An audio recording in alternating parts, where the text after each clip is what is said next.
What's good, locos? This is Angel from the Monsters in the Morning on Real Radio 104.1, and you're listening to the voice of UCF, Marc Daniels, and the Beat of Sports on FM 96.9 The Game. You want real sports talk? You got it right here.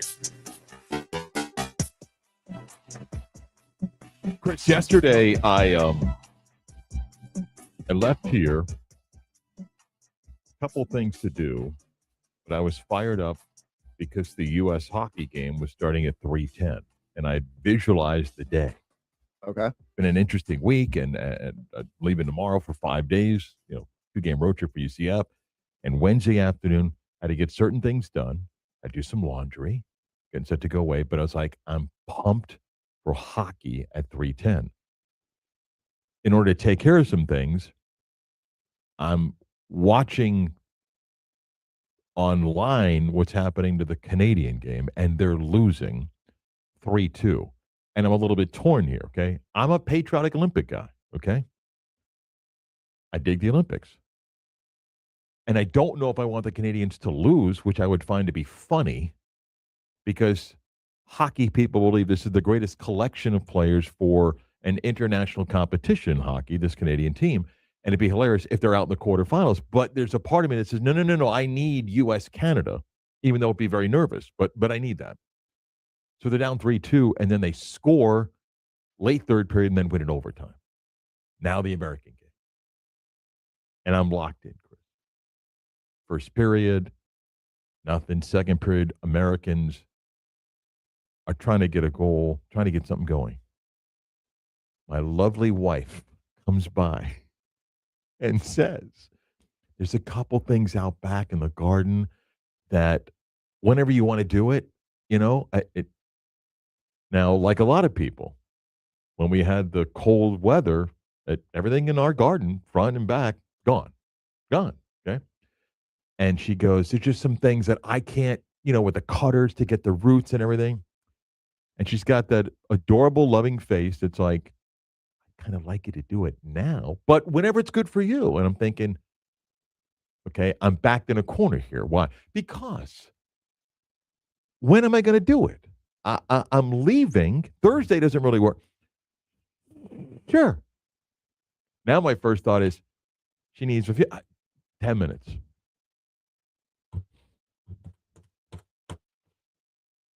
Half hour later, okay, I missed the American goal, and it's 1-0. We're fine. Late second period, I'm locked in. Could you pause the game? I can't really stand doing that. Okay. So I'm back late second, period ends, intermission, it's 1-0. I'm nervous, everything. And then we're just sitting on a 1-0 lead. And I'm getting nervous. And Sweden pulls a goalie, and they score. And who scores? A New York Ranger scores for Sweden. And I'm torn, even though, Rangers are last place in the East. And overtime. I'm nervous. I'm pacing. I'm nervous. Because bleeping Canada did their part to come back and win. We're not going to lose to Sweden. Overtime. 3-on-3. They hit the post. And Quinn Hughes waved off, the Hughes brothers, waved off twice. They want a sub out. No. And scores the game winner. My wife's on the phone, my youngest daughter, in the front living room, in the back family room, right? And I'm like, yeah! She goes, what happened? Are you okay? And I'm like, Hughes just scored. Nothing. I get nothing. She's like, what? I said, Hughes scored. We won. Hold on. Tells my daughter, are you okay? Never mind, okay? I got no one to enjoy the moment with. I got nothing. Yeah, nothing. That's great. I'm fist pumping. I'm fired up and everything. Are you okay? You scored. What? Yeah. That's what happened. Oh, man. Yeah. That's good, though. And now, U.S.-Canada today, women's gold medal, 130. And I'm just telling you, now, both the U.S. and Canada, don't you screw it up in the semis tomorrow. Don't you screw it up. All right? Everybody better do their part. Okay? Everybody better do their part. So. Wow. Yeah. What a day for you. I was nervous, man. I was nervous. Anyway, how you doing, Chris? I've been better. Yeah, Chris comes in. He's yeah. As you were just sniffling. I don't want to hear it. The pollen's beginning to fall. Okay, so you can have allergies, but I can't? Well, you came in dripping like a faucet that needs a plumber. And then Chris, not wanting to be a violent sneezer, I can't do anything right for you, can I? Well, I think you're doing it because you just said when you sneeze, your daughter gets scared and cries. She doesn't cry, but she gets scared. She jumps. Yeah. Like, I'm a loud sneezer. And I'm trying to be respectful. Did my allergy drug help you, Chris? It's working. There you go. I'm not dripping as much. Okay. But great text, though. Somebody said in my over-the-counter drug. I gave Chris a pill, and I'm going to turn. It's going to ask you a question. Welcome to Mark's over-the-counter drugstore. Thank you for your purchase today. Turn screen around. Just one little question it's for you. It's going to ask you a question as I turn around. Anyway, all right. We got a lot of stuff to get to in the Thursday program. We're going to get to the latest of the Magic. Chris, my position has been on Orlando pursuit of Major League Baseball with the Rays and everything. Mm-hmm. I'm actually going to throw a scenario that I'd be open to. Only because I saw something yesterday that said, wait a minute. If you're going to do this for them, then why not that for us? I'm going to explain that coming up as well. Cam Miller's going to stop by for his weekly football visit. We will chat with him. My good friend David Berry, the sports economist, share some thoughts on a few things like the looming labor battle in Major League Baseball and some other stuff. And got a fun history lesson today coming up. First, everybody's favorite segment. It's almost like an unwritten rule that when you become a father, you become king of the bad dad jokes. What is Forrest Gump's password? 1Forrest1. Are you ready to laugh? We know at least one person is. Here's CB's dad joke of the day. Before we get to the joke of the day, don't forget you can follow the show now on our live YouTube stream. Go to YouTube and type in 96 of the game Orlando. You'll see the icon. Click that on, and you get the options. Click the live button, and you can watch the stream. And our goal is to get 4 people to watch it. So we've already more than doubled it. Got to have your expectations low. But go there, and then we do some fun segments during some of the breaks and the show within the show. We got some things lined up, and it's evolving. And you can also click on the stream on Twitter. Go to 96 of the game. You can click it and watch it there. So either on Twitter or on YouTube, and you can listen 96 on FM 740 AM with the iHeart app. Yes, Chris, go ahead. Okay, I'll give you an option. Mark, would you like a joke about a pencil? No. You pick. No. Come on. You pick. All right. Just save the other one for tomorrow. Okay. What is a horse's favorite wine? I don't know, Chris. What is a horse's favorite wine? That would be a Cabernet. A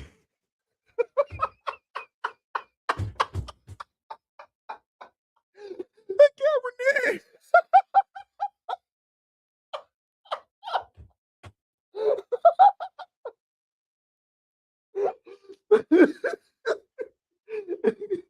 Cabernet. Wow. Wow. Just wow.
Maybe during our show within the show segments or in one of the breaks, Chris, for the YouTube audience, we'll have you sneeze and people can grade you. I actually thought I was about to sneeze before the dad joke. Wasn't sure if I should do it on air or The not. pollen is falling. I've got some allergies going as well. So, you're not alone. It's the cold. Like, Well, you were in a freezing studio this morning. yeah, Chad and Leslie, I don't know why. I love them, but their studio's like freaking Antarctica in there. All right, let's get to the Magic and the latest at Franz Wagner. I said to Kelly on the bridge that we did the show yesterday, finished up. We did a little overtime segment of the stream, and then I'm cleaning up and I see an email from the Magic, and most of the emails are about some community event and something like that. Wait. I'm like, what? Click on, and the team's made the announcement about Franz Wagner. And you're like, what? Huh? So by now, people know, okay, Franz is going to be out. The team announces they'll spend the next, he's out indefinitely and reevaluate in 3 weeks. Doesn't mean he's coming back in 3 weeks. That means to reevaluate in 3 weeks. I have no idea if he's going to play again this season. I hope I'm wrong, but I don't know. And like I said earlier, I don't care about the number of games that they've all played together. We all know the number. Okay? It stinks. And it's puzzling in the sense of, and it's just my opinion, like everybody's got an opinion. And I'm not playing doctor here. But my guess is he guilted the Magic into playing the game in Germany, which I get. I do. One time ever, he's going to get to have a game played there and how much it meant to him and his brother. I get that. I don't know internally what the fight was. If there was a fight, like, no. All right. I mean, and he plays. Did he have to play the second game in Europe? I don't know. But then comes back, and then he's out. And misses the stretch of games. And then the thought is, hey, remember the trade deadline comes. And the Magic don't make a trade to better the team. They made a tax trade to get rid of what was a mistake because the player didn't work out and didn't make a deal. And it's easy to go, wow, wouldn't it be nice to sign Cam Thomas, who went to Milwaukee at a big game against the Magic, but they didn't make a deal. So here's the question. What happened? Okay, the following happened. Either A, they thought, hey, he's healthy and he's ready to go. Or we didn't pull the trigger on a deal because there's assets we didn't want to give up. We don't want to trade a certain player or players. We didn't like what was on the table, so we didn't make a deal. And it's easy now after the fact to go, well, why didn't they make a deal? They're not telling you. Well, here's the deals we had and we passed up on. 10 o'clock hour, WYJ Orlando, WJR HD2 Cocoa Beach. And hey, we're not making a deal because we're going to get healthy. Well, how long that last? Because then he comes back and plays when it certainly was hey, probably not going to play before the All-Star break, get the extra week of rest, and be better. Somebody cleared him to play. The whole thing about, well, how many images did they take? When did they take the image? What did it show? I don't know. But this team either A, has the worst luck in the world when it comes to evaluating injuries, and when when players come back that I've ever seen. And maybe because we're just more close to it. But somebody cleared him to come back and play. What was the discussion? Well, do we play in these last couple of games for the All-Star break? Or because what Magic fan would have said, hey, makes sense. They're not going to play him. Get the extra week off, then have him come back and be healthy. Nope, he plays. Okay, plays. Win a game, lose a game. Played, 20 and 16 minutes. Now he's out. I don't know, man. I don't get it. Paolo, yesterday, as the team has come back and getting set for the rest of the season, shares his thoughts on Franz being out. Yeah, I mean, he's one of our key pieces of our team, and we need him out there. But at the same time, we don't want him coming back before he's ready. And so it's unfortunate, that he's kind of came back twice and been out and then had to be out again. So just wanted him to take his time, whatever, however long that is. And can I make a bigger deal of a small, simple cut? Chris, I want to play this again. I'm bringing you in just to bounce some stuff off of, okay? Okay. Let me make sure I get back to this here. Listen to Paolo when he talks about coming back again. so it's unfortunate, that he's kind of came back twice and been out and then had to be out again. So just wanted him to take his time. You don't think he's different than you and I brought this up with Killing the Bridge of going, I don't know. I mean, when we all assume players are like, hey, man, just want him to get healthy. You don't think he's frustrated going, I don't get it? So he was clear he came back and played a couple of games. Now he's out again. And forget the other part of this, like, well, now it's on you and all the criticism that people got of your game right now. You think he's the only player that's wondering the same thing? Like, he's out? Yeah. How long? We're going to reevaluate in 3 weeks. Back in 3 weeks? No. Reevaluate in 3 weeks. Back when? Don't know. So is this going to be a case of what we were talking about yesterday with players whose career was kind of derailed by injuries? Is this how we're going to look at Franz? I don't know. Maybe. And at what point Well, I mean, they got two guys, Suggs and Wagner. I mean, Paolo's missed some time, but not as much as the other guys. And so I don't know. And at what point do the Magic look at things and either Now, here's the deal. Okay, whatever happens the rest of the season, and if you want to be a glass half full person, fine. Okay, he's out. Other guys got to step up and play. Anthony Black has had that jump this year. Fine, go win games, and then let's see what happens at the end of the season. But if it's a play-in exit, you have to step back and go, are we convinced that everyone's going to be healthy and move forward? So the answer to, and that doesn't mean you have to make a trade. It just means you have to at least be honest and go, I don't know if this works because I can't guarantee health, which, by the way, doesn't make it easy to trade players that are injury prone. But it's now. Another season, hey, he got hurt. They didn't play a bunch of games together, but next year what? Next year is going to be injury-filled again. Why? I win in sample size. You don't.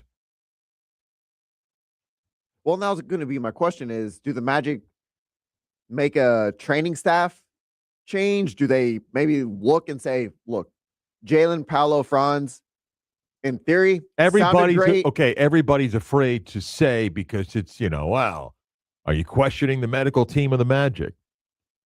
It's not calling anybody out for doing something on purpose of misdiagnosing, but this organization has in recent years had a number of situations where you're like, what? Who's hurt? He's out? Again? So, yeah. That's not pointing and going, that doctor's a bad doctor and he's going out of his way to do something. No, it's just like, so either you're telling me it's just bad luck, man. It's just bad luck. These injuries happen. And it's just bad luck, or you're like, what is happening? Again, and you may agree or disagree. The Germany thing, I'm not telling you it's okay either, by the way. If the medical team is like, dude, you can't play. It's not good for you. If we're looking at a big picture to get healthy, to make a run, to compete in this thing, then don't play. And then he guilts them into it. And my opinion, not anybody telling me this, it's my hometown and so forth. Okay. The second game? Did we need the second game? But then he's clear to come back. So he got cleared to play in Germany and in London. Then he got clear to come back and play the 2 games before the All-Star break. So somebody concluded he was okay twice. And the team didn't give any additional information yesterday. And in the interviews that the Magic, Jamal Mosley, and other players didn't say, yeah, but he heard it during a rehab day. Nobody said that. So, I mean, if you're not going to provide that, then people will speculate. And okay, so now what? You play on. And yeah, Suggs has to stay healthy and be better. And Paolo's got to stay healthy and be better. And everybody else. But it just has this feel and vibe of another season that was pumped by the team, which if you've been in this town, they don't do. But they were the ones telling you, hey, made the deal with Bain, gave up all those first-round picks because we're pushing the chips in. Not guaranteeing a championship, but we think this team can contend. Okay. And injuries have happened, and players at some points have underperformed. But Coach feels pressure. Budding star feels more criticism and may not handle it well. And believe me, that was the other thing yesterday as I'm watching. The anti-Pala crowd, we'll find out what he's made of. Okay. I mean, there's everything you're going to try to find to blame him. So that'll be interesting to watch. If in the next 3 weeks of the Magic don't play well, people will blame him. The guy not playing doesn't help because he's not available. It just it's got that bad vibe thing going on right now. And doesn't it feel so far removed of the Game 7 at Cleveland? I mean, be honest. The Game 7 at Cleveland was house money. It was house money. It was almost like, man, this is maybe a year ahead of schedule, 2 years ahead of schedule. Let's go see what happens in the Game 7. Okay, they lost. Every team won on the home court. No shame. Next year, healthy, add pieces. Okay, injury-filled season. Okay, well, it was injuries. Go get Bain. Now we're all in. And injuries, and that's tough. It's tough because you can't sell again next year like, hey, we're just going to be healthy. We're just going to be healthy. I don't know how you assume that. How do you assume that? I don't know. So you go to try to win as many games as you can. You want to be an optimistic person? Say, look, they're not that far of getting to the 6th spot to avoid the play-in. You focus on that. Go get a couple games the West Coast trip. And, if you get Franz back, you get Franz back. Is he going to play again this year? Of course he will. He's got an ankle injury. I don't know that. How does anybody know that? Like right now, if I told you, and I don't want this to happen, if I told any Magic fan right now, hey, prepare for that late March release about surgery, you'd be like, yeah, sounds about right. As opposed to, no, he'll be back in 3 weeks and he's going to finish strong to the season, which you hope happens. But who would be shocked if it was, let's get it right. We'll shut him down to make sure that we get it right.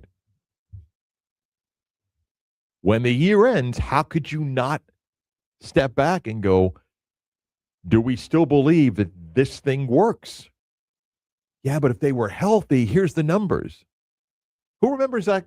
Who remembers that moment? I should have gone back and found it. Of Jeff Weltman in the post-trade press, trade deadline presser. Like, hey, here's the numbers when they're all together. Yeah, but if they don't play, it doesn't matter. I mean, the 20-game sample size was nice, yeah. All right, but if they don't play, what does it mean? And you can't say, hey, in the offseason, remember that 20-game sample size? If we get that for 82 games, says who? Says who? It's like telling me Joel Embiid's going to walk the park today and not have an injury. I don't like my odds. So all in all, looking at this season, should it be another first-round exit? The season's got to be a disappointment, right? Well, you say first-round exit, they may be a play-in exit. I don't know. Listen, A play-in exit is going to be worse. If this season ends with a play-in round exit, my guess is there's a coaching change, and they'll have to make a decision about breaking up what they think is a core. Now, I'm always a big Journey guy. You know that. Chris, if they play fairly decent basketball and the record ends up being the 7th seed and they win their play-in and they get in, and I'll just look at the standings now. They play a Boston team and fight for 6 games in the series and lose 4-2 and 3 games come down to the final shot, then the journey may be different. And if Franz Wagner ends up playing the backside of the season and plays well in the playoffs, then we'll have a different view. That's a long way from today, though. A long way from today. It just seems like no matter what, for Jamal Mosley to save his job, it's got to be, regardless of injuries, regardless of if Franz comes back or not, it's got to be at least a second, if not a conference finals appearance. And again, even with all these injuries, it just seems so difficult to. Well, I don't know about a conference finals. I think But even winning the Magic got past 2 rounds. This even changes the narrative. Even pushing a Boston team that everyone thought was going to be a lot worse just than what matters. they are. Look, again, the journey does matter here. My belief, my opinion here, I think the Magic really, really, really like Jamal Mosley and want him to succeed. And they're aware of the criticism. Jeff Weltman's acknowledged the basketball things that the team has to be better at. They are rooting for him to succeed. If the team exits in a play-in, I think it'd be very difficult to envision him coming back. And by the way, that wouldn't be the only change. I just think that you'd have to really evaluate. And again, I hope Franz Wagner's back in 3 weeks and a day. And I hope the Magic win enough games that they stay right where they are or improve, and play well. And maybe they will. But it has to be frustrating. And I'm not trying to squeeze something at a Powell that may not be there. And you can watch the clip yourself online, and maybe he's just frustrated because of the criticism he's taking and he's having a hard time with that. Or maybe he, like you, is like, I don't know why. I have no idea what happened. He's out. I hope he comes back. He played 2 games, and then I thought we'd all be good, and now he's out again. And maybe Powell knew 4 days ago, the Magic, like, hey, because the league doesn't want you to ruin All-Star Weekend. So don't announce anything. Maybe he knew for days. And it's like, hey, we're going to announce it on Tuesday before. And maybe he and other players are like, hey, I don't blame him, but he's out. It's frustrating. Kind of wonder what happened, but he's out. Oh, well. We get back. I want to do 2 things. I teased this before.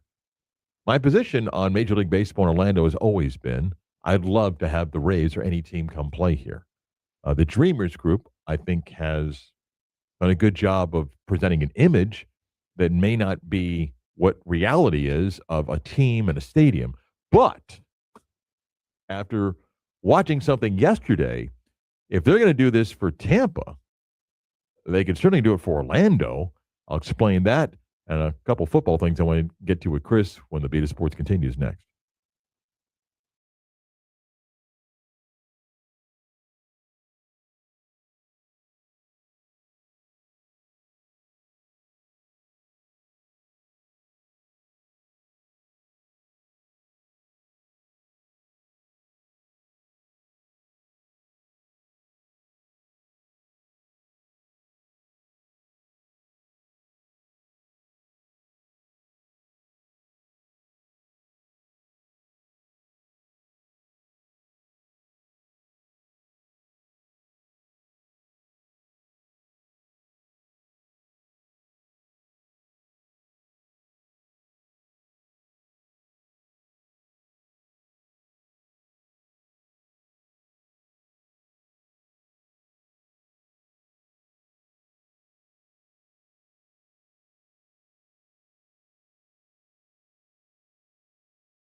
Chris is going to be excited. I got a little football thing for you coming up in a moment. I miss football.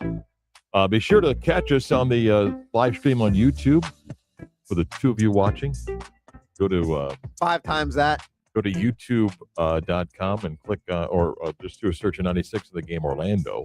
Click on the icon and You'll click see on the live button and join us. Mark looks very dapper today. You like this? I do. Buttercloth shirt. Nice. Casual. Temperature's going to be in the 80s, you know? Yeah, I hate that I'm in long sleeves and sweats, but again, Chad and Leslie's studio is so damn cold that I got to bundle up. Chris is swallowing snot right now because he's got It's so bad. I feel you, man. I've done the allergy thing. Hang in there. I'm trying. You need more drugs? I might need to take you up on that. That's the other side of the bag, Chris, for those.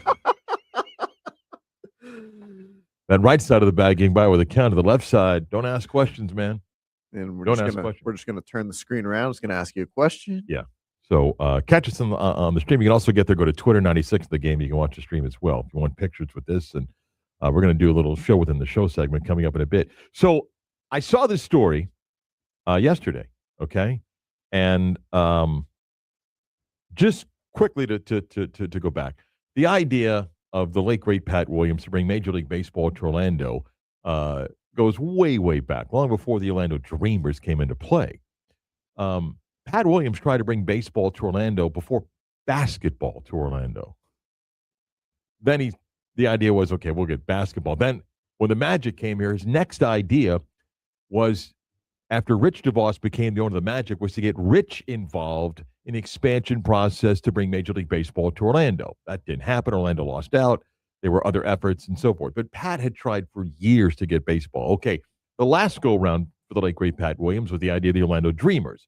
And I support anything that's going to help our area grow, and I'm pro sports. The thing about the Dreamers is there's no team for them to get, and while the Rays have now a new owner, the group in Orlando doesn't own that piece of land that they have given you pictures of to put a stadium on. What they're trying to do is convince the city and county to say, hey, do you want to get behind an effort to have a stadium? So if the Rays do need a place to play, we can get them. And people like Jerry Demings, the mayor of Orange County, who is on his way out, his term limits, and Buddy Dyer's opted to not run after another year plus in office. Hey, let's build a stadium. Well, they've not been proactive for a variety of reasons. There's nothing to commit to because there's nothing at the moment that's on the table. However, if the Rays do collapse in another effort to get a stadium there, I've never said that Orlando should just never be interested, but it's got to make sense. So, Chris, I see this story yesterday, and recently Governor DeSantis, I don't care about your politics, but Governor DeSantis, who has been a pro-sports guy in the state of Florida, I don't mean just pro-sports, but he's advocated for sports in the state. He was at that press conference that they did over in Tampa, talking about the Hillsborough College campus and a piece of land. So I'm reading where the Florida cabinet's going to consider giving 22 acres, what they say, to convey, which means I'm basically giving you ownership. And how the state works is if I convey land to Chris, he's got 5 years to develop something. If not, then we could take it back. It's all in the terms of the agreement. So the deal here would be, hey, we'll give them land owned by the state in a partnership, and they can build a stadium. Well, he's open to the idea, and there's a process where the cabinet has to approve it.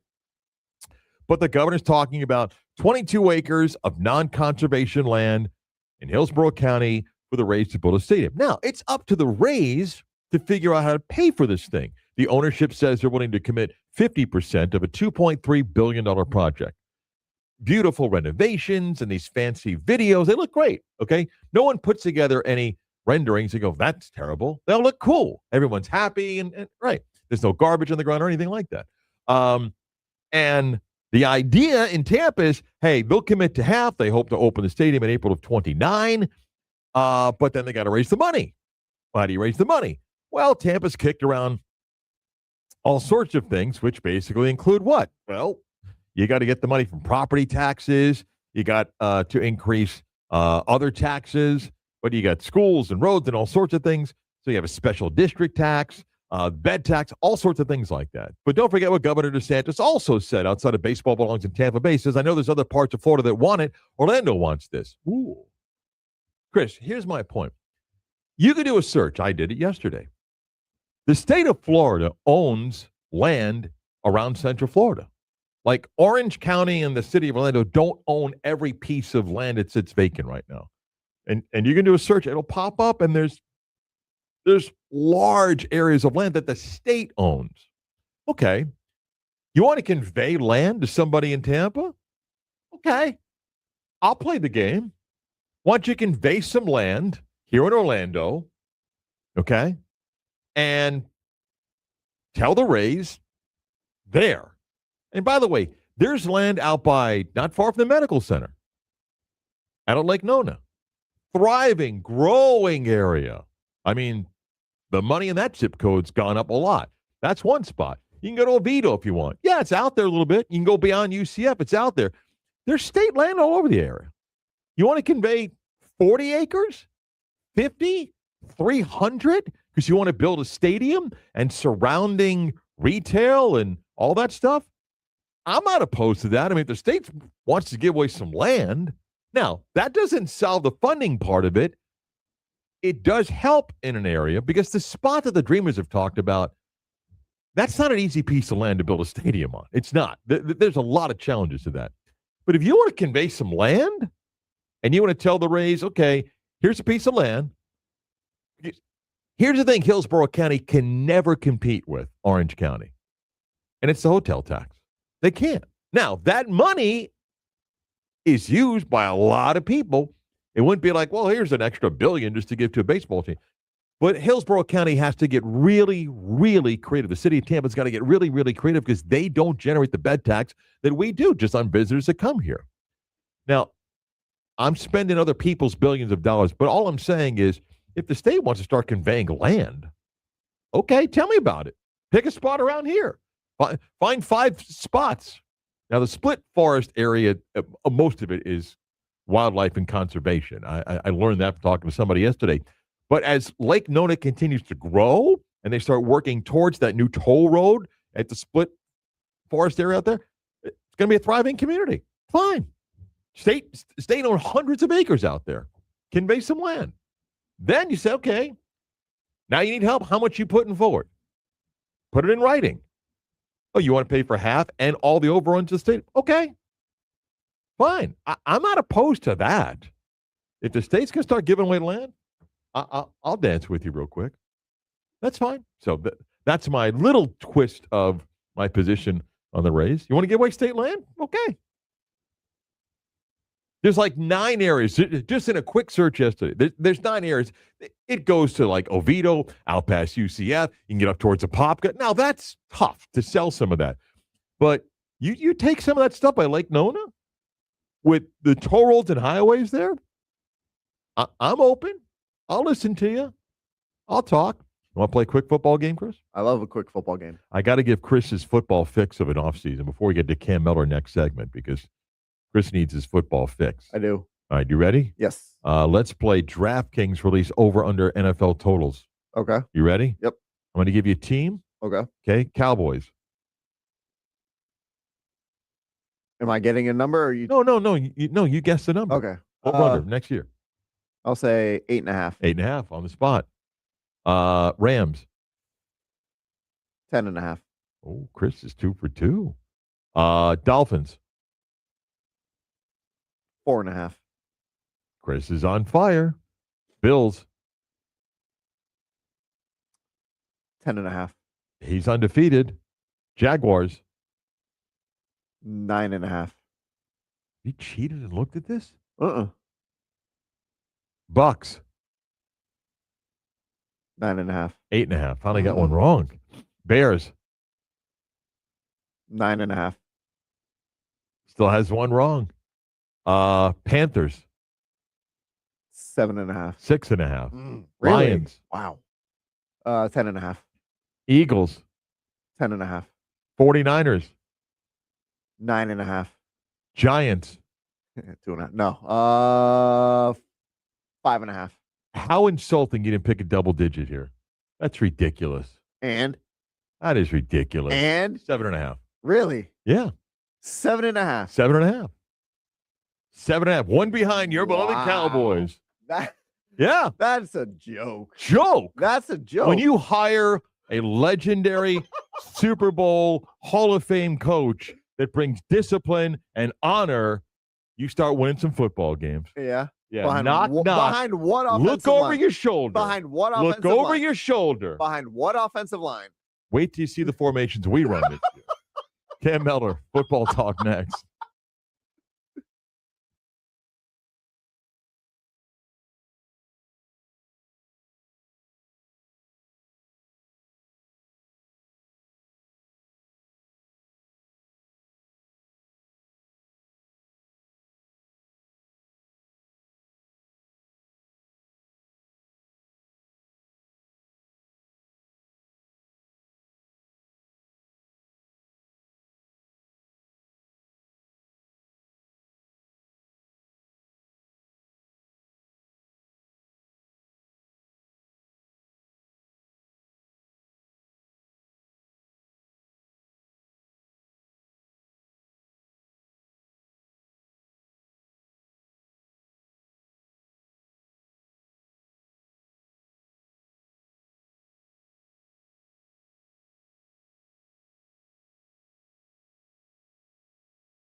This segment is presented by Bowegan's Beer Company. Love data? Love analytics? Let's take a deeper dive into both as we talk to Cam Mellor. What you know is very limited, and what you don't know is limitless. The Chief Analytics and Data Officer at Pro Football Network. You can follow Cam on X or Twitter at Cam Mellor. These Thursdays doesn't have to be football season, but it's always football season. So Cam Mellor joins us, X or Twitter, at Cam Mellor. The link to all the stuff that he is posting and grading players that are headed to the draft, grading players that are coming back. What's the highest grade that you gave a player this season? Oh, that's a tough one. I was all over the board. I believe we had a single game grade of 99.9, but I believe the highest we had was Mansour Delaney, quarterback from LSU, Virginia Tech transfer, and it was in the upper 99s and landed, I think, finished at 99.6. I believe he was the highest from this past year. I'm going to guess, though, that there are players that maybe don't rate as high that sometimes you think are better pros. Absolutely. I look at Caleb Downs from Ohio State, the safety, who's going to be probably at least the first defensive back taken in the argument to be the first defensive player taken overall as well. He, schematically and what he does, he wasn't asked necessarily to produce at a high level when it comes to production. And that's what, analytics are going to take us so far. As an analytics officer of a company, a football company, it's hard for me to say that it's not the end all be all. But it isn't. It's only going to tell, a lot of the picture. It won't tell the full picture. So Caleb Downs projects to be a significantly much more impactful contributor at the NFL level than he really was this year, at least in this Ohio State defense. Was it Stingley that didn't have the great senior season that ended up, being one of the best corners of the game now? Yeah, I believe it was that sophomore or that junior year. Right. That he broke out and right. He was special. And then we all looked at it. Yeah, I think his senior year was sort of one of those down years, but it almost felt like for a quarterback, you have to be targeted and tested quite a bit in order to make plays on the ball, have production numbers. And I think his was, they just simply avoided him. If teams, well, I'm sure as teams compare, for example, David Bailey and Reuben Bain, what is different about them and what might make one team say this guy's better for us? And do you think there's a significant difference in your grade of those two guys? Yeah, so right now there really isn't a significant grade, at least from me. And I can understand maybe schematically they might not fit into every single defense. I think Reuben Bain probably has more of that positional versatility where he could kick inside because his speed translates with his power to the inside. He's still best as sort of a in a 3-point stance and have him firing off the edge, whereas David Bailey can kind of play that new hybrid edge outside linebacker type.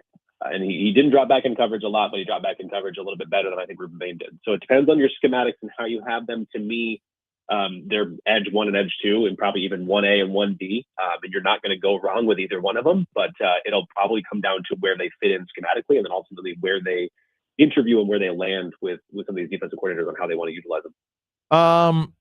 Is this a great edge draft? It's such a sought after position by NFL teams. Is this deep? I mean, from me looking, it looks like you've got 8 to 10 guys the first couple of rounds, but is the talent deep? The talent is deep, and I think sometimes we can overinflate our rankings to make sure that we have someone enough in the top because they're going to go because, like you said, they are incredibly sought after. I'd say after quarterbacks and tackles, it's probably the most important position off of a defense right now. And I know we've had that argument, and we'll probably have it this summer about what is more important, pass rushing ability or coverage ability on the back end. And I think what we've seen is that defenses that win in the trenches that can do both pass rush and then stuff the run, that's where they win. That's where Seattle won this past season, the Super Bowl. And I think if you look at it from that angle, there's a bevy of edge defenders that land in this day 2 range that can do both incredibly well. The flashy plays of bending around the edge and sacking and stripping the quarterback, but also there's guys like Cassius Howell that wins faster than everybody. There's a guy like Elsie Overton from Alabama who gets inside and outside. Malachi Lawrence is going to be up there as well. There's a ton of day 2 talent and then even day 3 fringe talent that will probably be overdrafted into round 3, but I still think will be vital contributors. If the draft was today, which it's not, where do you think Malachi Lawrence from UCF goes? right now, to me, I'd have him firmly in the middle of that round 3 range. Not a question that he's a day 2 player right now, because I think we'll probably have 5, maybe even 6, depending on the combine.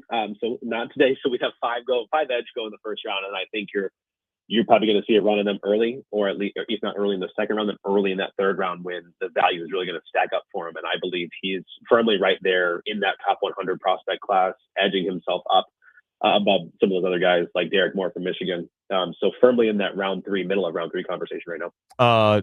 He had the majority of plays where he had help blocking, where somebody was designed to be the second guy to block. So I hope he gets drafted high. Really good guy.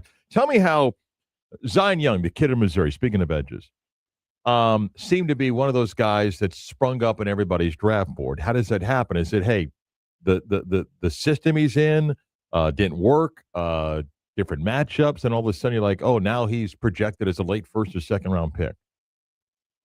Yes, so I think you look at where he was, Michigan State beforehand, and just sort of underutilized. Maybe the schematics come into play. I think he was kicked inside, lining up inside of the tackle, more so up in East Lansing, and then you move him down to Missouri, and at Mizzou he lines up outside the edge, outside the left shoulder, right shoulder of the tackles, and he's able to really pin his ears back and just get after the passer. And I think what happens is that he's incredibly lean, but he has such strength for that incredible frame that he has. So it's almost like he's got this schematic ability to be able to move in and out, but when he is able to pin himself, pin his ears back and get after the quarterback, he flashed with that pass rushing. But I think what happened this year is that he also took a step up in that run defense. I mean, he was a huge proponent of that run defense ability, and then to be able to impact that, I believe he was one of the only edge defenders in the SEC that had a negative gain that he averaged when he made tackles and run defense. And so for his impact to be stretched across both, that's, I think, where we pushed him up into that late possible day 1 range, but definitely round 2. Who's the comparison of a current NFL back, or at least a guy last couple of years ago drafted high, that's the equivalent of Jeremiah Love? And follow-up, do the Irish have the 2 best running backs in this draft? It's hard to say that they don't. If you want to look at, yes, you have to say one team has 2. I'd be very curious to see where Jadarian Price goes and how he, but I don't know much else. So Jonah Coleman's a little bit small for me to be a 3-down back, and then Emmett Johnson, I think, is probably there to be number 2 behind Jeremiah Love. So it's hard. I would say absolutely they have the best duo, but to the best 2, I mean, let's face it. I don't know how it's going to pan out.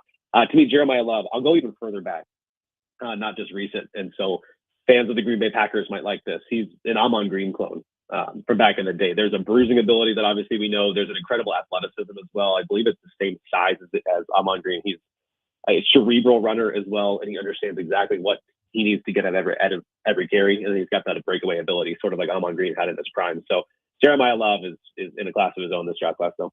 I apologize if you just mentioned this, but who'd be third? Is Nicholas Singleton up there, the kid from Penn State? He's up there, but no, I'd have Emmett Johnson from Nebraska. Okay, I'm sorry, number 2. Yeah.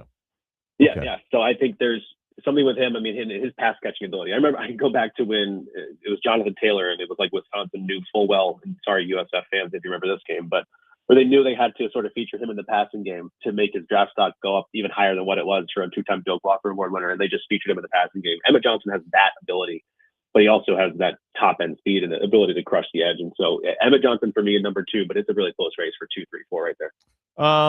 We'll talk a lot about all these different positions. Casey Concepcion, the kid at Texas A&M, they spent a lot of money on him. Where's he fall? And is he a first round guy? Right now, I have him as a first-round guy. Absolutely. I think if you looked at what he did at NC State before he transferred over to, it was, I mean, a great year with a pretty shaky quarterback situation. Not necessarily that Marshall Reed was a significantly better downfield passer, but for him to be able to put up better numbers in a sort of, it was almost a run-first offense until they couldn't be a run-first offense at Texas A&M. So for him to break out and show what he was able to do, sort of undersized, but I think that's in the vein of that new age receiver like the Puka Nakuas, the Amon-Ra St. Browns, and the Jackson Smith and Jibba as well. He's in that mold where he's going to be the QB's best friend. He's going to line up on the inside in the slot. He's going to be the first person he looks to because he's the first person that's going to get open. And so I think he reminds me of a video game character when you're controlling him in the open field. He can do whatever you want. He feels like a human joystick. And that's why I think he's up there in that first round. Caden Proctor's draft profile 2 years ago versus today. Surprise you? Better? Not as good? Question mark. The big tackle of Alabama. He answered some of the questions we had when we wanted to say he was going to be a potential first overall pick ability. I think if you looked at what he had the ability to get to as a high school senior when he was the most sought after offensive line prospect I can remember in a long time, he answered it this past season. He obviously had the back and forth, the transfer questions, and the movement that he had. But for him to cement himself this past season and be the mainstay and probably the only really true positive for all 12, 13, 14 games that Alabama played, and his ability to move laterally and both backward and forward as well. There's strength and then there's size and power, and he's got both of them. And so I won't have any questions about him being in the first round, but I don't think he's going to be the first one or probably even the best of this draft class in terms of tackle for the long haul. As of today, where's Kenyon Sadiq, the tight end of Oregon? And then who might be the second tight end to go? Would it be the kid at Vandy, or who am I leaving out? The Clark kid at Ohio State. Where's the tight ends? Yeah, I have Sadiq in the only one with a true round one grade. It's still a fringe round one grade, so he'll probably be drafted in that sense. I think he's a big old receiver and a tight end's body at this point with his receiving skills and his ability to block. I think we've seen recently the shift in making sure that these tight ends, who I think is the most difficult position in football outside of the quarterback, because you have to be able to do all three things on an offense: run, block, pass, protect, and then also catch and run after the catch. So Sadiq does all of those things incredibly well, which is why he's got that all-around first round grade. He's number 22 overall on our board now. So I think he's firmly in that round one discussion. And to me, Michael Trigg, the long travel, multiple stops. If you go back to his USC days and those practice highlights that he had, he never really was featured much, but it was Jackson Dart thrown to Michael Trigg in a very unique time frame in college football. His ball skills are incredible. I think he's a pass first, pass only type tight end in the NFL, though. Kind of a physical freak as well when you see him. It's just like, oh, that dude looks like he should be good. I want to pivot and come back to the NFL for a second, because we've watched the Dolphins begin a purge of their roster, and clearly in a rebuild mode. Will it work? I don't know. Are you of the mindset, hey, if it's Quinn Ewers, give him a chance? No reason to bring in a veteran quarterback. Any snap you don't use on a young quarterback is a wasted snap, even if you conclude at the end of 26. We still don't have a quarterback, and we'll tap into the projected great quarterback class of 27. Some people think that Malik Willis is going to price himself out of Miami, but should the Dolphins use a snap on anybody other than either Quinn Ewers or another young project? I think what we saw of Quinn down the stretch, at least when he was playing the meaningful snaps of starting the games and going into it with a full week of game prep, if that is the way you do it, then he needed to have been told already as the season was over, so he can prepare and have an entire off season with the new coaching staff and the new regime there as well. I think that's probably the pivotal point. They're going to institute new plays, a new playbook, and so if he can grasp it, then absolutely. I think there's no reason to reach, just because of what you mentioned as well. Malik Willis is going to command far too much money, as we've seen, as the demand for quarterback goes up and the supply of solid quarterbacks goes down. If you have one that has a moldable skill set like Quinn Ewers does, with a high proverbial ceiling that we all knew that Quinn Ewers has with the arm talent, if he's healthy, absolutely, it's a wasted snap if you don't play him at every game here, because unfortunately in that division with Josh Allen, it's a lost cause. If you don't have a good quarterback, you don't have an answer quarterback, you're not going to compete, unfortunately. Check out his work online or on extra Twitter. Go to at Cam Miller. You can get the links to all the stuff, draft previews, draft simulators, grades, you name it, you'll find it there. Thanks. Good talk. We'll see you next week. My pleasure. Thanks, Mark. Chris, can I just, this is not like jumping on the Dolphins and beating them up and all sorts of stuff. Do you know who the offensive coordinator for the Dolphins are? Or is? Sorry. No, off the top of my head. Bobby Slowick. That's right. He's the former Houston Texans guy. Right. You know, it ended in Houston. They fired him. Yeah, they felt he got stagnant, right? 22nd in passing yards, 19 in points per game. They fired him. Now, they hired him because he was part of the Kyle Shanahan pass game coordinator tree in San Francisco. So he went to the Texans, and he was with the Texans for 2 seasons. And they fired him. The Dolphins hired him. Now, doesn't mean that it is a bad hire, but it also doesn't mean it's a good hire. I mean, when he was given the reins to run an offense, and he can say, well, he had C.J. Stroud as his quarterback, and then he was hurt, and then Davis Mills. Okay. The Dolphins didn't hire somebody that's coming off an incredible run the last couple of years. I'm like, man, Bobby Slowick. You're like, oh. And like Chris said, I think he got fired because his offense got stagnant. Yep. Here's the keys, by the way. We're not really trying to win this year, and we're going to trade away most of your pieces, but good luck. Have fun with that. But he did. I mean, you look at C.J. Stroud rookie season, we thought he was going to be the next great quarterback. Yeah. Bobby Slowick leaves, and now C.J. Stroud is probably not going to get his fifth-year option picked up. Chris is correct that he did help there, and then he did get fired, and you could say the Texans offense took a step back. You can also say that it didn't develop and he was there either. Then he's your Dolphin OC now. We'll do a show within the show. If you're on the YouTube stream, Chris and I will jump on there. We'll talk a little bit, and then we're going to have a little contest. I think in the 11 o'clock hour, we'll do little you don't want none of this. Garbage can toss. You don't want contest? none of this. Yeah. Okay. Wreck you. Oh, so you think you're the favorite? Oh, like you're minus 400 or something? I'm minus like 800. Huh. Well, I don't play fair, just so you know. All right. But join us on the YouTube stream. A little show within the show. We'll get to you. Got questions? Want to talk? We'll do that. We'll come on back. 11 o'clock hour kicks off with the news next.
Hello, hello. Where you go? We're hello, on. Hello. Yeah. We live. Are we up? Yep. All right. We're Yep. up. There you go. Who do you guys think would win in a paper trash can toss game between Mark and I? Hold on. Here's the can. I pick the garbage. We'll pick a distance, and how many can we each make? We each get 5. Oh, God, it's too easy. Hold on. Oh, I sneezed in that one. So you're already playing dirty. Gross. Yeah, no, I played a cheat. Yeah. You played a cheat? Yeah, I played a cheat. There's no question about that. Yeah, won't be playing fair at all. That's fine. Yeah. Sneeze all over you. Yesterday, I'm at Publix, and I went to buy. I order deli meat by the slice. I don't order by. Okay, so I did my whole thing and get 14 deli slices, and it happens maybe 2 out of every 5 times. Somebody goes, "What are you doing?" I go, "I'm ordering deli meat," and they go, "But don't you do it by pound?" I go, "No, I do it by slice." And they go, "Are you allowed to do that?" Like, he's doing it. Where's the deli rules that says, "Hey, thou shalt not order by the slice"? What if it's an unwritten rule? So I had that happen yesterday. How many slices do you get? Yesterday I got 14. That comes out to. Well, I'm very, very weird. But 14. Why? Because I was going to go home. I'm going to have 2 of the slices when I got home, and then I'm making 2 wraps of 6 slices each with spinach, tomatoes, and mushroom. and I ordered 14. The person behind the counter, I didn't get the weird look. It was the person next to me in line that I got the weird look. Often I get the weird look from the person behind the counter. So But the other person was just like, "Can you do that?" So do you just order the amount that you're going to use for that day? Or the next several days. Okay. I don't like to leave deli meat laying around for a week or so. No. Then it gets bad. So yeah, I mean the second wrap is going to be taken on the plane for lunch tomorrow when I fly out. Okay. Yeah, but the person was like, "I can't believe you just did that." I'm like, "Yeah, Why buy the not? slice." Why not order, say, a pound and then use accordingly? Why? I know exactly what I want. I don't want it to go to waste. Sometimes it's a pound, sometimes it's more. If I'm getting more slices, I know how many slices I like on a wrap, and I do the math. Okay. Don't like it laying around. Boar's Head or Publix? No, I bought Publix. I'm fine. If there's a special on Boar's Head, I'll get it. But I'm Do you taste the difference? I don't taste the difference. Probably not. No, probably not. You know what I didn't get? I didn't get a veggie sub. That's probably what I didn't back up get. to what, $8, almost $9. I didn't get the veggie sub. That was the deal. By the way, all water to me tastes the same. You should try some of this. Your Jack Daniels? Not Jack Daniels. Iced tea drops in the water. You know how you drink iced tea, right? Like this, Chris? No, you pour it down the toilet because iced tea is disgusting. You're into iced tea? Yes. Sweet Really? tea, unsweet tea, Chick-fil-A, McDonald's, you name Why? it. It's disgusting. Green tea, herbal tea, Really? hot tea. You don't like iced tea? Nope. A good southern sweet tea on a No. hot summer day? Nope. Really? Anybody else hate iced tea in the audience? You hate iced tea? It's gross. You might be the first person I've ever met that doesn't like iced tea. But do you drink your flavored energy drink? What's your flavor? My Celsius? Yeah. I can pretty much drink any Celsius except for one that's got the tea in it. My go-to is it's like a rainbow sherbet flavor. Phenomenal. Mark, you're missing out. Huh? Watching you. Wow. I see your reaction. What? Rainbow sherbet. Yep. Yeah. What person thinks, oh, rainbow sherbet versus sweet southern tea? Wow. All it takes is one. So you chose to buy something called rainbow sherbet? Yeah. Celsius drink? Oh my God, that sounds disgusting. I think I'd rather drink a shake of snot than. God. Oh. It's called Retro Vibe. Raspberry, orange, and lime. But it's not. But wait, what's it called? You said it was sherbet. No, like it's the name of it's Celsius Retro Vibe. Oh. Well, what makes it sherbet, you're saying? The ingredient, like what they put in it. Oh, but it's not called that. No. Okay. Well, I was beginning to think a lot less of you. Wow. A lot less. Let's get back into the news. All right.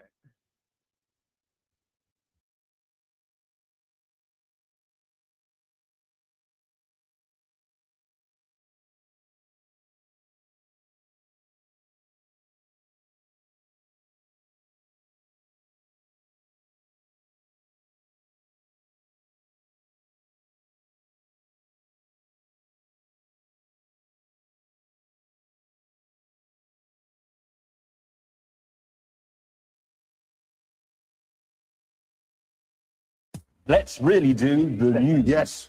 Now it is time to do the news. But now it's time for the news. 11 o'clock hour, WYJ Orlando, WJR, HD2 Cocoa Beach, Orlando sports leader, Marc Daniels, Vita Sports. Chris Vasquez is over there. Magic announced yesterday, Franz Wagner going to be reevaluated in 3 weeks with an ankle injury. The Magic are back in action as the NBA gets going again. They'll play at Sacramento tonight, begin a 4-game road trip. We got coverage at 9:30. The station tip is set for just after 10 o'clock. And it's a little bit odd in a lot of ways, but so be it for the Magic. College basketball last night, Chris's favorite player, Darren Peterson, for 8th-ranked Kansas, had 20 first-half points as Kansas beat Oklahoma State 81-69 after hitting a wing three early in the second half. He then turned to Bill Self and apparently said, I need to come out, because Self immediately turned to the bench to sub him out. At the 17-22 mark, Peterson came out and did not return.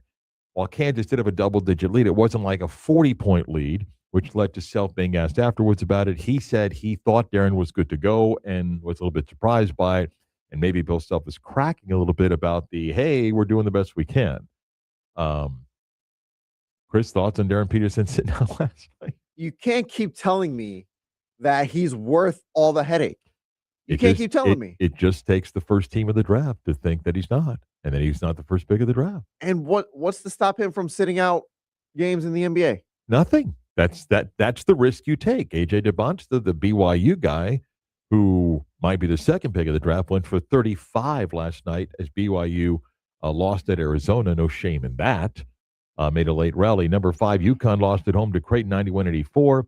Double overtime last night among the games. 25th ranked Alabama beat 20th ranked Arkansas 117-115. Arkansas had a dunk at the buzzer of the second overtime to tie the game, and it rimmed out. Oh. Olympic hockey yesterday, the favorite Canadians on the men's side trailed 3-2 in the third, scored with 3 to go, and then won in the 3-on-3 overtime. The Americans were up 1-0 on Sweden until Sweden scored with 90 seconds a goal. Quinn Hughes for the American scores in overtime. Both teams advance to the semifinals set for tomorrow. Canada plays Finland. Slovakia plays the U.S. Both looking to get to the gold medal game on Sunday. 1:30 today, the American women, who have outscored their opponents 31-1, including a 5-0 win over Canada, get the Canadians again in the gold medal match. The Americans heavily favored, but hard to beat a team twice, Chris, right? Yep. When you're done with the news, can I ask you something that On 3 posted about a half hour ago? Yeah. Are you done? Go ahead. Okay. NCAA threatening to vacate wins, erase stats, and fine schools if it wins their ongoing eligibility lawsuits. Mm-hmm. I hope that happens. Why? Maybe games are played. I mean, you can do it all day, and the NCAA's done it, and all that does is it says that if you're an NCAA school, you have to at least put an asterisk because we won't acknowledge those games or wins that an ineligible player played. I get it, but it's also stupid. The game was played. Maybe the teams will. I mean, Michigan won a national championship in college football, and all the things that came out about that team and Jim Harbaugh were not stripping. I mean, they played the games. You can tell me today, hey, the NCAA won't recognize Michigan's national championship. I saw the games. They played. They won. So you're not. This doesn't do anything for you? No. Vacating wins is stupid. Fine the school. Significant money. What would be? Then I'll be impressed. What would be significant? $10 million. Damn. Limit their. Well, you can't do that. The court, the House settlement, you can't do that. But fine them. Withhold media money. Tell the school, here's your penalty. You lose 25% of your conference media cut. Well, somebody that makes $100 million, as the Big Ten will in a couple of years, that's significant. Now, they'll go to court and sue you to get their money back. That's the game that'll be played. Yeah. Speaking of significant dollars, it's a good chance this 2026 baseball season might be the last for a year. Could it possibly be? Our good friend David Barry, the sports economist, explains the battle that looms in Major League Baseball and some other sports business-related items. We'll get to David next.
This is the Beat of Sports with Marc Daniels.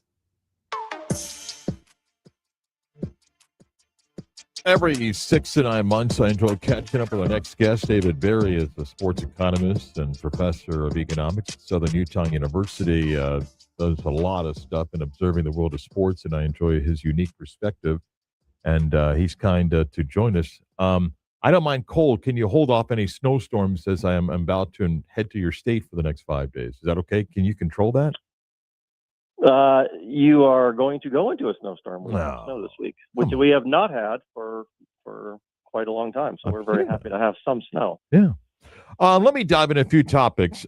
Tanking in the NBA is a popular story these days, and it kind of got going with a game in Orlando. The Utah Jazz played here. They're beating the Magic, and Will Hardy, their coach, decides to sit 3 key players. They go on to lose the basketball game. Did the same thing against Miami, but they won.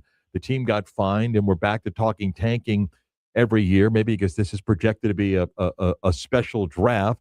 Adam Silver kind of acknowledged it, but I don't know if there's any real fix to this. I think we've discussed this at times over the years. Your thoughts on tanking in the NBA?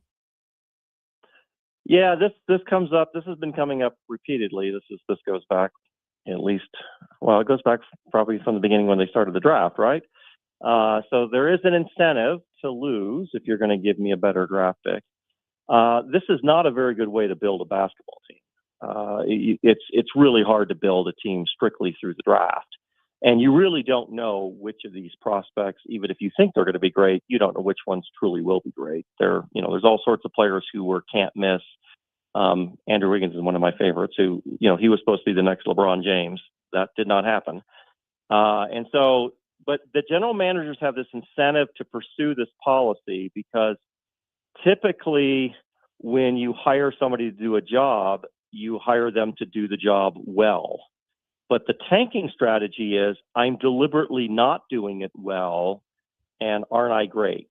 So that's like the best job ever. It's like I totally screw up, but you think I'm doing it well.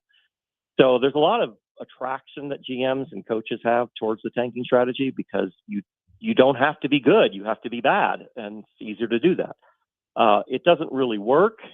I don't think it's that detrimental to the NBA. It affects the teams at the bottom of the rankings. That's okay. It doesn't really hurt the health of the NBA. If you want to completely get rid of it, just get rid of the draft. Just don't have a draft. You don't need a draft. You don't need it, but I think you agree. The NBA is not going to get rid of it because it's a marketing event for them. Just like the NFL doesn't need a draft either. Yeah, that's what it became, right? It started off as a way of controlling wages, but then it became a marketing thing. So that's true. So what you could do, if you're thinking outside the box, is replace the draft with a rookie free agent night. You could just say, look, we're gonna have these contracts announced on a specific night. Who signed with who? You could try that. That might be something that might be entertaining. Yeah, part of the Cuban Twitter speech he made was, and this isn't new, just give the team with the worst record the most money in a rookie pool, and if the best player out of college basketball doesn't want to play for the team that has the most money, he can sign someplace else. But again, I don't think the NBA is getting rid of the draft. I'm not opposed to that idea, but I just don't think the NBA is going to get rid of the draft. No, they're not. They're not. I mean, so as long as you have the draft, you'll have tanking, and as long as you have tanking, you'll just have to learn to live with it. It's going to happen. It's not great. But you don't think it's a really, problem if really a 30-year league it just doesn't care? Is that healthy? I think it's important to pretend that you care, but in terms of the overall health of the league, I don't think it makes any difference. It's not going to affect the revenue of the league. It's not going to affect how many fans pay attention to the league. I don't see how this is moving any needles. It's something that when teams do it, it's a story. It looks a little ridiculous, but you set it up this way. You set it up that you're going to reward losers, and that's the outcome that you're going to get. So until you stop rewarding the people who lose, it's really hard for us to expect that the losers are going to behave somehow differently. Let me pivot to Major League Baseball. Before the news of Tony Clark's out of the office issues has led to leadership change for the Players Association. A lot of people believe that at the end of this 2026 season, the 27 year is going to be in jeopardy. Not the first time we've heard that about a canceled year. I know you've got some thoughts about owners pushing for salary cap. I believe, once again, this is an owners versus owners thing, not so much players versus owners. Players strongly oppose a salary cap. Give me your thoughts on the looming labor crisis and the battle that is there about salary caps and owners versus owners. Yeah, the fact that you and I both know this is not the first time we've heard this just reflects our age, because we haven't heard this in a really, really long time. So you and I, when we were growing up, heard this all the time, right? This was a regular occurrence.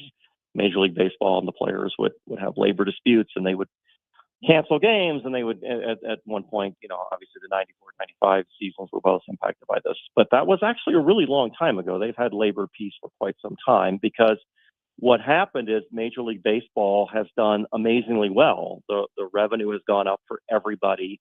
Everybody is making money off of this. What has happened in the last couple of years, the Dodgers have spent a great deal of money, and they ended up winning, which is Major League Baseball's playoffs are a crapshoot. You really can't predict who's going to win. There's 12 teams and one of them gets to win, and it's baseball. It's any week, anything could happen. But the Dodgers managed to win, and people are like, hey, they bought a championship, And the thing to remember about baseball is there's two labor markets. You can build a team through the free agent market, and that's really expensive, and that's what the Dodgers have done. Or you can build a team through young players, through your farm system, develop your own talent. Those players are going to be really cheap. Both ways will lead to really good teams. You can do it both ways. The Dodgers are doing it the free agent way. Putting a salary cap in place is fine. You can do that. Really, all you're doing is trying to find a way to limit player salaries. That's why they're doing it. This is not an issue for Major League Baseball. It doesn't make a difference if teams in the free agent market win the World Series. That's okay.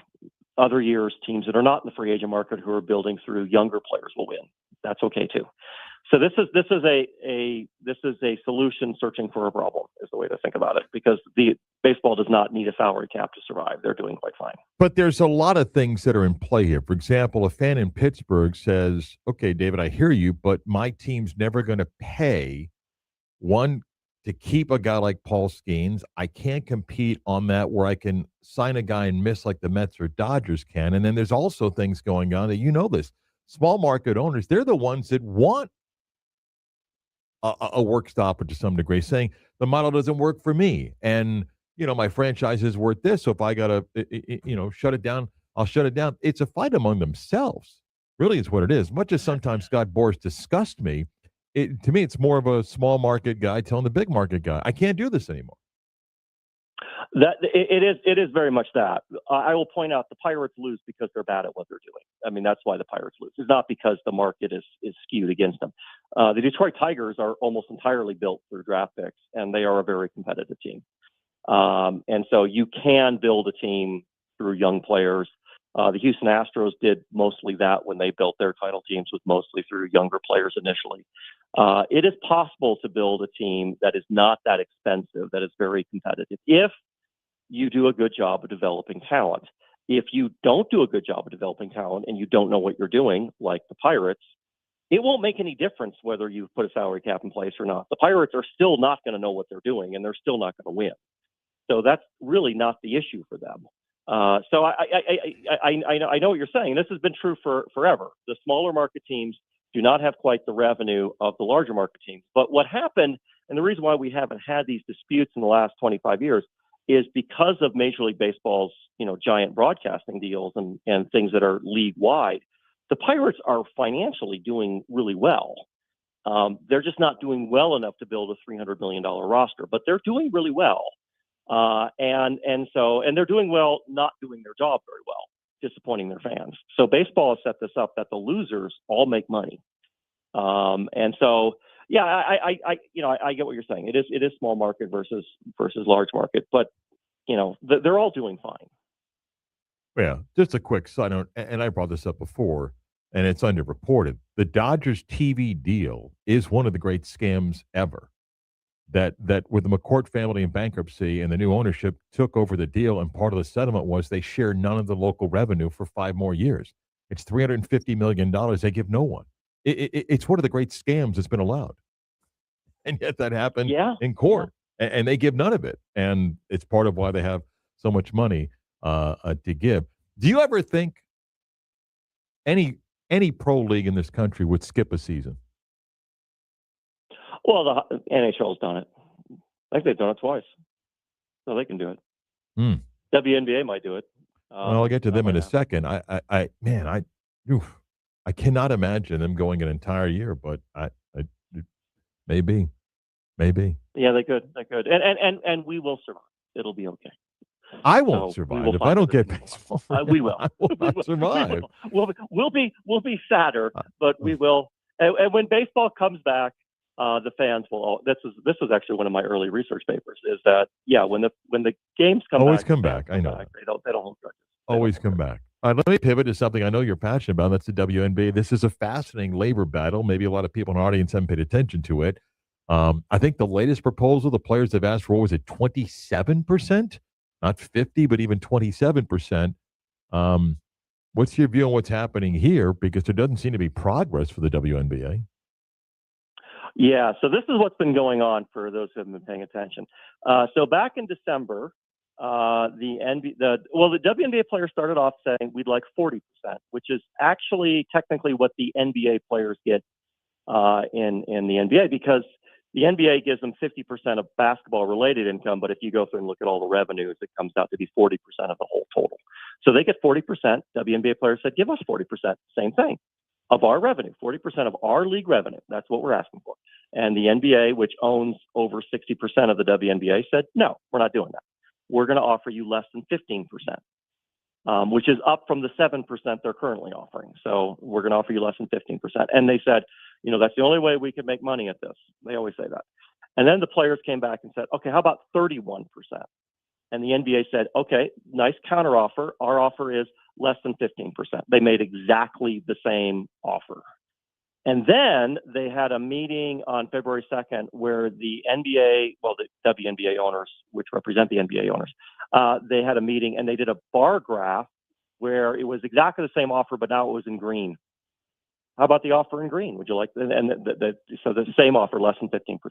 And now the WNBA players have come back and said, how about 27.5%, which is lower than any men in the NBA or Major League Baseball have ever been given. They've never been given 27.5%. That's lower than any of the men have been given. And the response of the NBA is that this is not realistic, and we are going to lose hundreds of millions of dollars if we do that. And I look at that and I go, there is no evidence that you're going to lose money with that deal. That is ridiculous. But I will point this out, and I did the math on this, and I wrote a thing on my own Substack last night about this.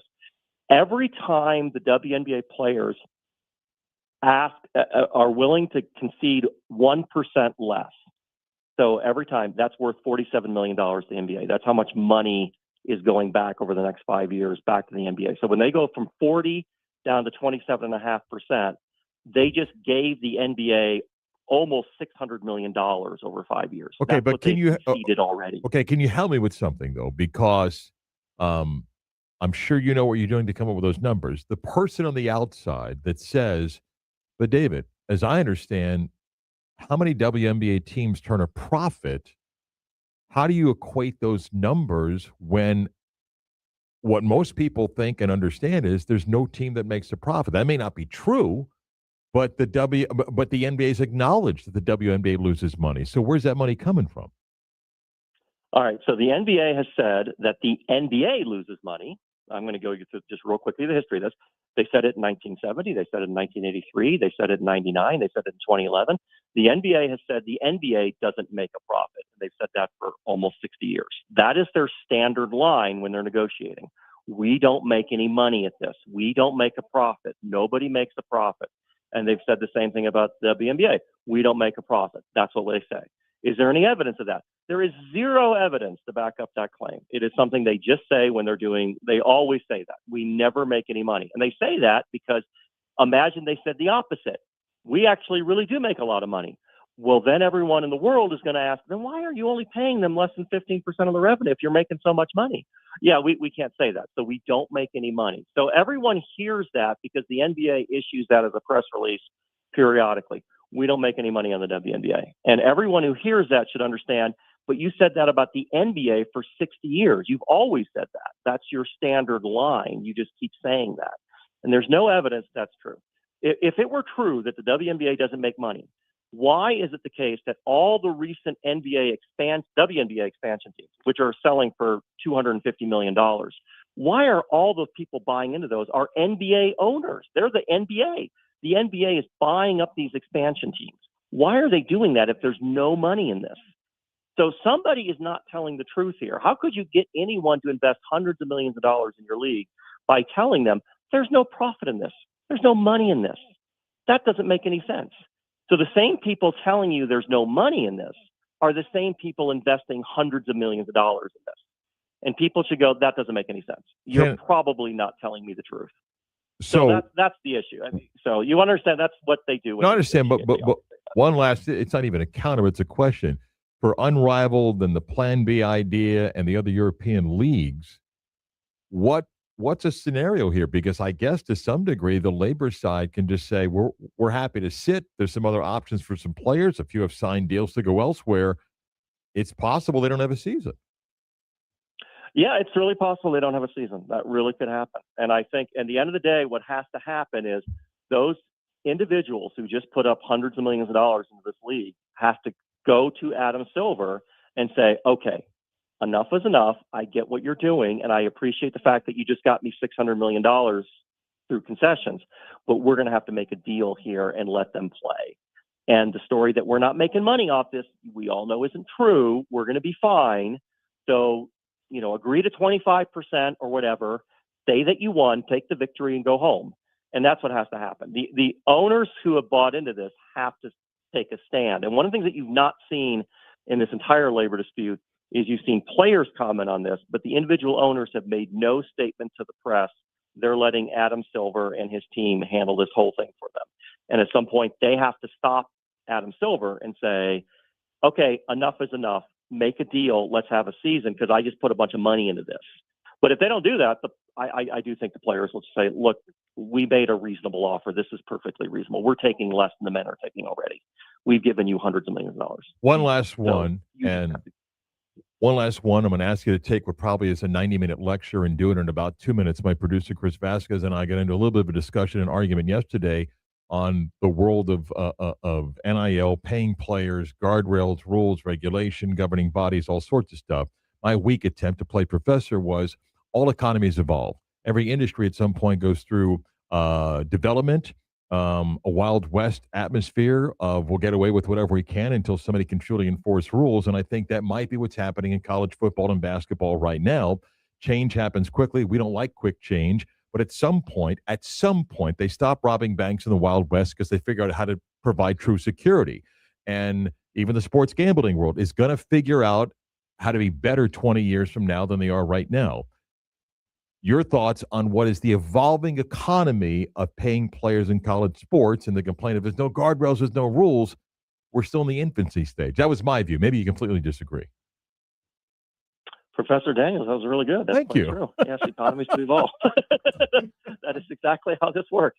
Yeah, it is evolving. We're going from a system where nobody is paid more than the cost of attendance, where college athletes are exploited by universities, and they did that for over a century, surprisingly. And now we're going to a system where we're paying them, but we come up with a system where we pay them through a third party, which also is not sustainable. So eventually, what will happen, I would expect, is that the universities themselves take over the payment of the athletes and treat them as employees, hire them. There'll be a union form. They'll do a collective bargaining agreement. They'll establish what the rules are, and that's how it will be resolved. That's eventually what I suspect will have to happen, because the current system where you have third parties who are not affiliated with the university paying your college athletes, that's got to be the dumbest way of doing this. That's not the way you want to be doing that. And so you don't want Mark Cuban paying your college athletes in the University of Indiana. That's not the way to do that. So you want to create a system where the universities have control over this. But to do that, you're going to have to recognize the college athletes for what they are. They're employees. You got to let the employees form a union so you can negotiate with them. And then you create a collective bargaining agreement and you establish these are the rules. This is what the pay looks like. This is how the transfer portal will look, and that's how you negotiate that. And they will get there eventually. In the meantime, college athletics is going along just fine. Everybody enjoys the games. Nobody's not liking this. Fans are showing up. College football playoff did really well. The NCAA tournament's coming up. We're all going to be happy about that. Everything is fine from a fan perspective. This other stuff, it'll all get refigured out in the next, 5-10 years or so. If you want to follow more of David's work, please go to wagesofwins.substack.com. That's wagesofwins.substack.com, and really good insight on a whole bunch of different topics like this. Good catching up. Always appreciate it. Thank you, sir. Good. Glad talking to you. Come back. History lesson next.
All right, boys and girls, take a seat and listen up as we take a trip down memory lane with Marc Daniels in this week's history lesson.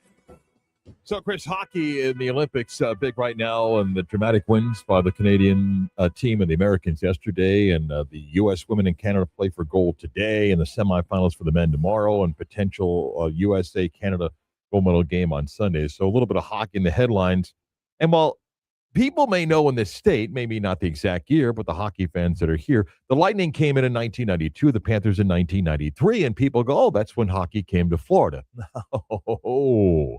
Today's history lesson, we take you down the path of the great sport in this state, which begins, Chris, you may not believe, going back to the 1920s. 1920s. The 1920s. The city of Coral Gables opened the Miami Coliseum. In 1938, they added an ice surface and renamed it the Metropolitan Ice Palace. And a new league was born, the Tropical Hockey League. How does that just sound when I say the Tropical Hockey League? Like those two words don't fit together. Here are the four teams that played. They were the Miami Clippers, the Miami Beach Pirates, the Coral Gables Seminoles, and the Havana Tropicals. Made up the Tropical Hockey League. Not kidding you. The first ever professional hockey game played in Florida was actually December 10th, 1938, and the Clippers beat the Seminoles by a score of 3-2. The league consisted of players mostly out of Canada, lasted one season. Attempt to bring it back a few years later never happened because they were flat out of money. So the history in the state of hockey goes back then, but it also almost happened in the 1970s, before the two NHL teams we know today came here. 1972-1973 was the inaugural WHA season, and there was almost the Miami Screaming Eagles. Doesn't that sound great? The Screaming Eagles?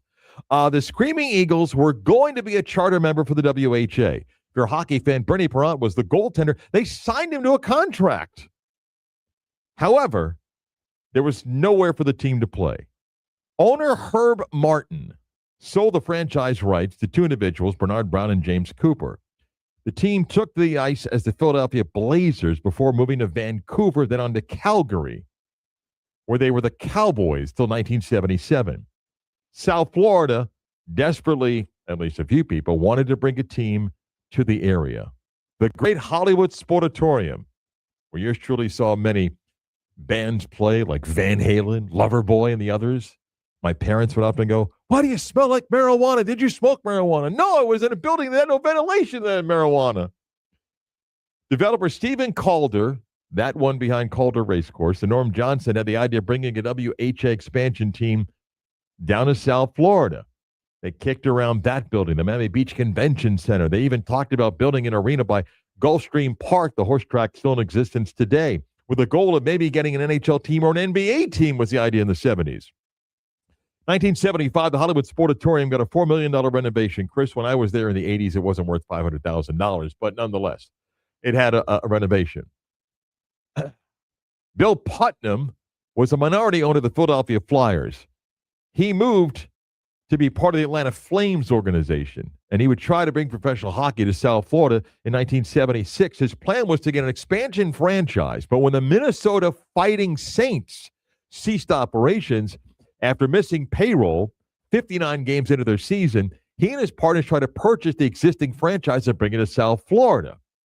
The WHA board voted to suspend the Fighting Saints instead. Couldn't bring the team down there.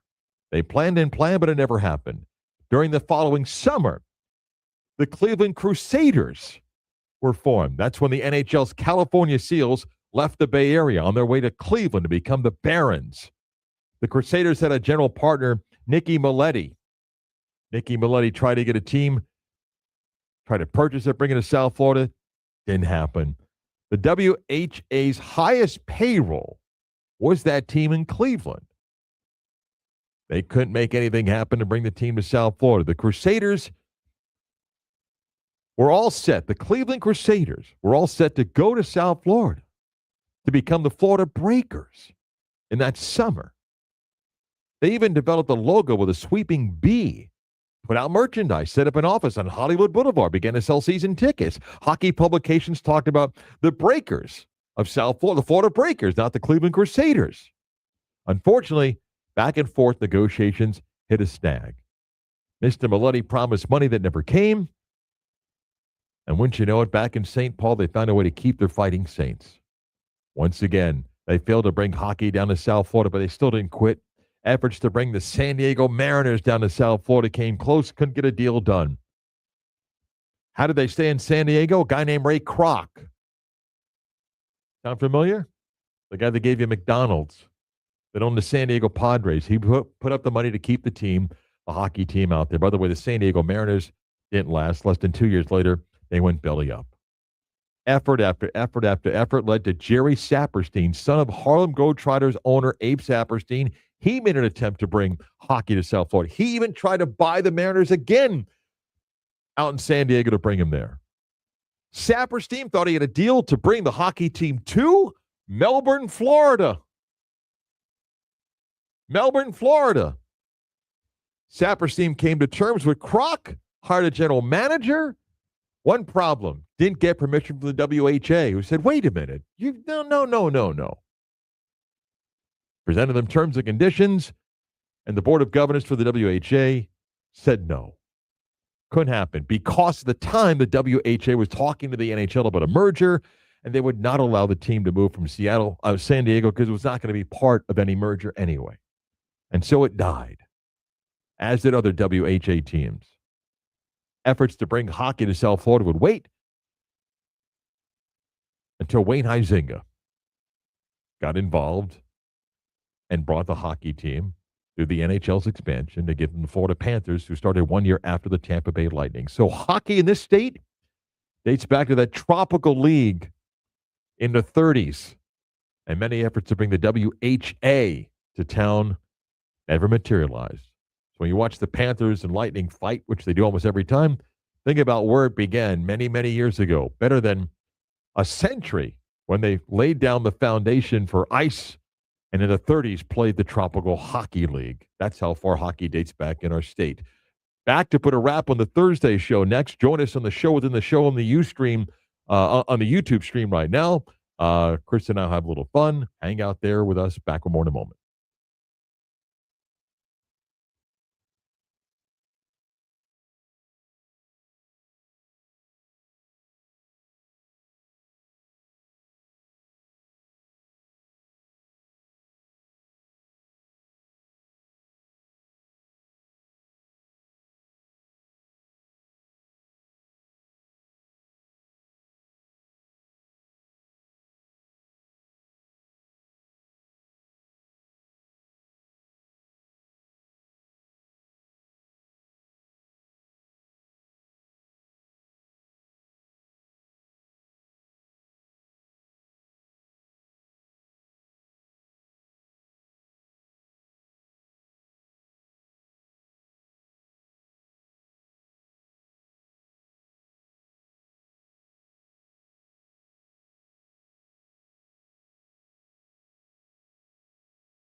Oh, okay. I think right now I was talking there. All right. Garbage can, wads of paper. Chris brought his own wads of paper. How many did you bring? 3. Oh, it's got to be 5, okay? Who makes the most? Going to go to the back, okay? I'll go first? Yeah, you go first. All right. All right. You stand over here. I don't trust you, Mark, since you said you played dirty. No, come on. Give me a break, okay? How far away do you think we are? 8, 10 feet? Give or take. I'm standing behind the Hold on, mat. let me. Where's your camera?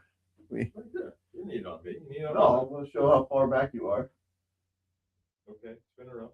All right, here we go. All right, how many will I make and who wins? Okay, this is content you don't get anywhere else. Okay? All right, ready? Short. That's it. Brick. That's it. Air ball. Wow. Good Lord. Wow. All I need is one.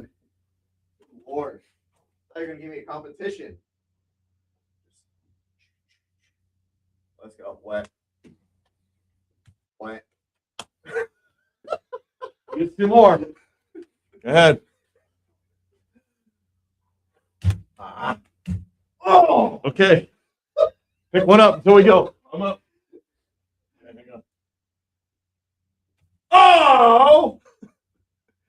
I got 1 and 2. Listen up. I'll play clean. I'll play clean. I don't trust you. Go ahead. I don't trust you. Go ahead. Hands up. Let's go. Go ahead. Yeah, I win. Thought. Got to get back. Break over. I won. What I thought. I won. I won. Yep. Yep. I win. Yeah. See? I won. Yep. Thank you. Wow. Way to cheat. What? Well, that just went on there. I told you I don't play fair. Huh? I just had to get a range, you know. I was knocking him down. You building a brick house and a house made of air. Wow. You're terrible. I thought I was going to have some sort of challenge. How many did you make? I would have made probably, we shot 7 total. I would have made 5 at least if someone wasn't goaltending. Hey, who set the rules? Who said you can't cherry pick around the basket? Didn't someone say, oh, yeah, I'm going to play clean? I'm going to play clean. I don't think I said I played clean. I think You I did. just- You did, but it's fine. Hey, Fine. the competitive edge, man. It's fine. All right. And you're sniffling now, No, I'm giving me good. grief. I'm fine. I'm all good. All right. All right. Get back, wrap up the show. Yep.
Time for the latest news, gossip, trends, and off-the-wall stories.